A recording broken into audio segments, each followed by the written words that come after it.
You know, she's sitting there just smiling. Well, people ask why these rules are necessary, and it's because of the terrorists. I mean, it was terrorists. They said scientists said it's okay to have 3 ounce liquid things because they couldn't make explosives from 3 ounces of liquid. But in the future, we'll be able to carry more liquids when scientists discover. Yeah, as they're showing somebody getting their water bottle thrown away. No Aquafina for you. Yeah. Yeah, but these older women behind us, I heard their conversation. They're very mainstream TV heads. Yeah. They were ridiculing the bombs and the shoes idea. It's all slave training. It gives the criminals in government who work for the offshore banks an excuse to get in your business. And they admit, I saw Governor Ridge in 2002, before Homeland Security was even a cabinet position, admit your entire life will be like an airport. Back after this with your calls. It's the Info Warrior. Infowar.com.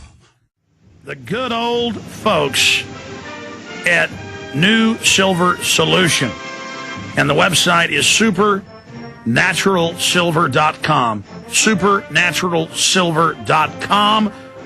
This is something that kills bacteria, viruses, you name it, well documented. They've got it down to a super small nano-sized particle. Supernaturalsilver.com. Check them out at Infowars.com.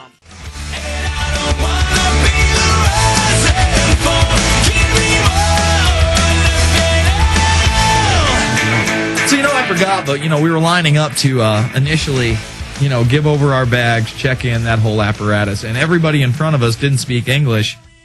Some of them had passports, but some of them clearly had no identification whatsoever. The one guy handed the woman, 2 pages ripped out of a notebook, handwritten, and got through. Yeah, let me explain something. They can pull up the mainstream news article here, and then I got to go. I'll quit bugging you guys. Good creature. Anyways, the point is that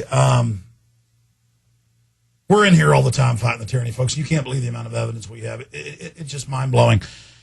The illegal aliens that came out in the Washington Post a few months ago, but like it was a good thing, when they do have a few of these fake raids, they arrest 1,000 here, 1,100 there, they take them and give them green cards and federal jobs. No, I'm not kidding. In fact, Google arrested or detained those detained in immigration raid given jobs by feds, and it's all staged. It's because they want them here to drive down wages, break down the society, bankrupt everything, and as a group to kind of use as a weapon against any of the indigenous populations because they've lived under tyranny. I mean, the globalists want it. And I even saw an AP article a few years ago about how they give the illegals loans when they won't give a citizen one because they want to get them here. It's an incentive. Because the banks have unlimited made-up money from our tax dollars that they then leverage. And, I mean, it's so diabolical. I've seen World War II vets, because they had walkers, going to the Pearl Harbor event when I was in San Francisco 5 years ago, with special security called called Wolverines, like these blue uniforms. They had separate security on top of TSA right after 9/11, jabbing and poking the vet with an oxygen tank who can hardly understand them, while people with turbans are walking right through because they know there's no real terror. It's about, they see a black guy, a white guy, an American, a Hispanic American, an Asian who's like, hello, I'm John Chan, and they're like, ugh, let you know you're the slave. You're the ones we feed off of. Get up against the wall. Huh, it's a training. Huh, get up there. Huh, yeah, move. But then, if you're like, I mean, it is literally like, come on in, it's ours. You want a machine gun? Here. Because, I mean, I've gotten the article where they're hiring illegals to run the camps now. That's actually on the website. It's like, no Espanol, and they're like, weapons, take care of them. I mean, it's literally like, we've almost got our force ready to steal all their property. Get ready. Ha, ha, ha. The bankers rule. And it's like, Pancho Villa. I mean, it is out of control, folks. No, I'm serious. We're screwed. Well, let's go another example. On my trip back from New York, this 45-year-old woman, she couldn't have been more than 120 pounds. She's with her family. She's not Al-Qaeda. She has a metal plate in her head, and instead of her walking through and then they baton her head to make sure, it's the metal plate. Nope, secondary screening for you. It's time to take everything. Oh, Alex, I love him. But yeah, I mean, this woman didn't need secondary screening. She should have been able to walk through. They should have just taken the baton. Oh, she does have a metal plate in her head. Guess what? She's not a threat. Aaron, you wanted to make a point about that revolving TSA video we kept watching while we were trying to get through security. Well, no, it's this other Homeland Security video. They have the soft touch, too, where they walk You up. don't like New World Order, you racist! Arrest! Arrest! Arrest! That's what they're doing. You understand? That's the race politics they've got going now. You don't like giving gun? Racist! Arrest him! Racist! Oh, Alex, you are on fire today. Think we've gone over the cuckoo's nest No, yet? I don't think we've gone over the cuckoo's nest yet. We got about a minute left in this segment, but I mean, come on, Alex. I'll tell you what's happening. I'm in there writing voiceovers, and I hate writing. And your little procrastination right here. Procrastination. Plus, I'm very upset. Yep. No, it I happens. feel a bit cornered and threatened lately. I guess so. I got an email about the FBI thing, and I had to get a hold of Kurt just to make sure that it wasn't, a full-on raid, and I wasn't going to get picked up at the airport. I'm like, should I just hold on to the rental car and drive? Well, I did when I was walking them out. I said, see the Ron Paul stickers? I go, that's terrorism in your DHS. And they go, yeah, we know. It is terrorism. Yeah. But if you're an illegal alien who doesn't even have a passport, you're like, come on in. Well, one of the You'll be a SWAT team commander within weeks. obviously yeah. the live free or die flag, the one with the don't tread on me with the cut up, not the cut up snake. The cut up snake's a different one, but you'd see The Culpeper flag. Yeah, you would see that people dressed up in colonial outfits on these tours. Like while you're down in Philadelphia, people are dressed in colonial outfits. They're waving those flags. Al-Qaeda's. And I'm thinking to myself, when is it they're going to Arrest him immediately. Arrest him immediately. All right, folks, we're going to come back. We're going to take your calls. You think this will be viral on YouTube? Some of it will definitely be viral on YouTube. There's no doubt. This could be the new radio format. Me and they're going, welcome to the padded room, ladies and gentlemen. Yeah, we're going to Brian and Actually, everything's fine. Drink the fluoride. Take the forced injections. You can trust the government. Everybody knows they never do secret experiments. Take the shot. Come on.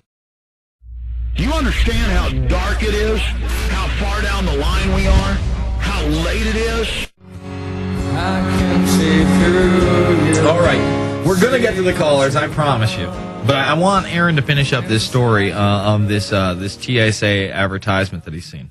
Well, look, I wanted to make a point because at the airport, they film you, they look through all your stuff. But if you're downtown in Washington or someplace where they wrote the Constitution, which would be Philadelphia, they're going to ask you questions, but they have a soft touch to it. And I've seen this Homeland Security. I don't think we ever showed it on air. We still need to. Where they come up, they see someone taking photographs of a landmark, and the police officer's trained to say, oh, that could be a terrorist. I'm going to go investigate, but I'm going to have the friendly touch so I don't tip them off. Mm-hmm. And starts asking questions. Oh, nice Toyota. What year is that? Oh, nice scuba gear. Meanwhile, it's on the radio. Psh, we have a potential terrorist. Run this ID, blah, blah, blah. And we saw this down there at the memorial. We were at the Korean memorial, a couple 100 yards away from the Vietnam memorial. Happened to be where we're going next. You and I are talking about that. The guard comes up, tells us we can't use a tripod. But he overhears you talking about the Vietnam memorial, so he starts asking questions. Oh, these could be terrorists. What are they up to? What's with these cameras? What are they filming for? Oh my goodness! And he's asking questions. So I hear you going to the Vietnam memorial. He gets you talking, and you're saying, "Yeah, we're going there next." Then it's how much time are you going to spend there? What are you going to be doing there? Are you going to be using a tripod? As though that's the crime. But he's just softly asking, so he knows. And I don't know if he's radioing ahead or just keeping it in mind in case there's an get stopped incident. over at the Vietnam Memorial. There was somebody else who had a tripod there too. I don't know if they got harassed, but we got our shots and got out of there. I forget where we went after that, but yeah, I guess it's certain different places. I mean, we didn't really get harassed when we were at the FDR Memorial, but any of the big ones, while we were filming the Capitol, I'm sure someone came up to you during the Capitol thing, right? I got. Oh yeah, no, you can't use a tripod anywhere on the Capitol grounds, quote unquote. Mm-hmm. And it's just ridiculous. I mean, this is all.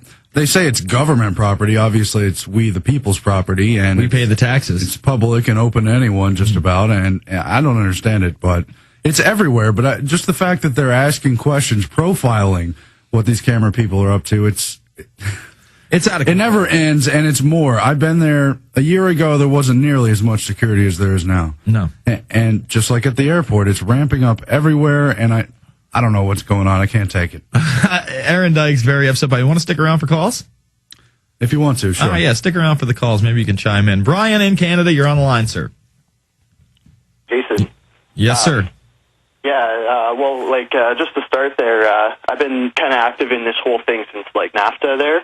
So when 911 came around there, I was like, first response was like, okay, if they have someone that did this within today, it's probably at least they let it happen type thing, right? Okay. So the area where I'm having trouble here talking to other people is when they bring up the screw loose change video. Uh-huh. So I just wanted to know what you had to say about that. Well, I've debated those guys on several occasions. Whenever they'll take the opportunity to actually debate me, I crush them. James Bennett. I mean, have them stammering, stuttering. All right, let me give you an example about the quote unquote screw loose change video. When they corrected loose change second edition, they said, "Oh, a plane took off 9 times remotely, but then it landed. I forget because it's so long ago. Like 15 times remotely. Oh, it doesn't make sense. No, douchebag. It does make sense. There was a pilot who took off on the first one, and then the pilot was on the plane, and it was remotely landed. So their arguments are just absolutely ridiculous."